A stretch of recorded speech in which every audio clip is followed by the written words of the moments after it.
এই সাংস্কৃতিক শোভাযাত্ৰা উপস্থিত থাকিবলৈ পাই সঁচাকৈ গৌৰৱ অনুভৱ কৰিছোঁ আৰু এই শাখা সাহিত্য সভাৰ লগত জড়িত সমূহ কৰ্মকৰ্তাক মোৰ শ্ৰদ্ধা জ্ঞাপন কৰিছোঁ আৰু আপোনালোকৰ চেনেলৰ জৰিয়তে সমূহ অসমবাসীক আগন্তুক ৰঙালী বিহুৰ শুভেচ্ছা জ্ঞাপন কৰিছোঁ।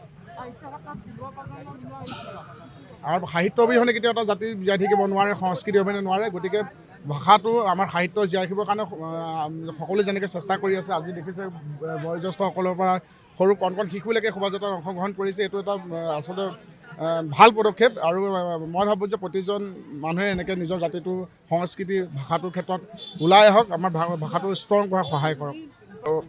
25 বছৰ অতিক্ৰম কৰিছে আৰু এটা বৰ্ণিল যাত্ৰা আৰু ইয়াত বহুতৰে ত্যাগ আছে, কষ্ট আছে, বহুতৰ আচলতে সকলোৱে গুৰি ধৰিছে কাৰণে আজি এটা এনেকুৱা ৰূপালী জয়ন্তী বৰ্ষ এটা শুভ মুহূৰ্তত উপস্থিত হৈছে। আশা কৰোঁ এই ৰূপালী শাখা সাহিত্য সভা 25 বছৰৰ পৰা 100 বছৰ হওক। কেতেকী শাখা সাহিত্য সভাৰ 1997 চনতে স্থাপিত হৈ ইতিমধ্যে আমাৰ 25 বছৰ অতিক্ৰম কৰিছে। আজি আমি কেতেকী শাখা সাহিত্য সভাৰ দ্বিতীয় দিনৰ প্ৰথম কাৰ্যসূচী সাংস্কৃতিক শোভাযাত্ৰা আৰু এই সাংস্কৃতিক শোভাযাত্ৰা উদ্বোধনৰ কাৰণে আমি আমন্ত্ৰণ জনাইছিলোঁ অসমৰ জনপ্ৰিয় কৌতুক অভিনেতা দীপজ্যোতি কেওট ওৰফে মোহন ডাঙৰীয়াক। তেখেতে আহি আমাৰ এই অনুষ্ঠানটি উদ্বোধন কৰাৰ কাৰণে তেখেতক আমি আমাৰ উদযাপন সমিতিৰ তৰফৰ পৰা ধন্যবাদ আৰু কৃতজ্ঞতা জনাইছোঁ।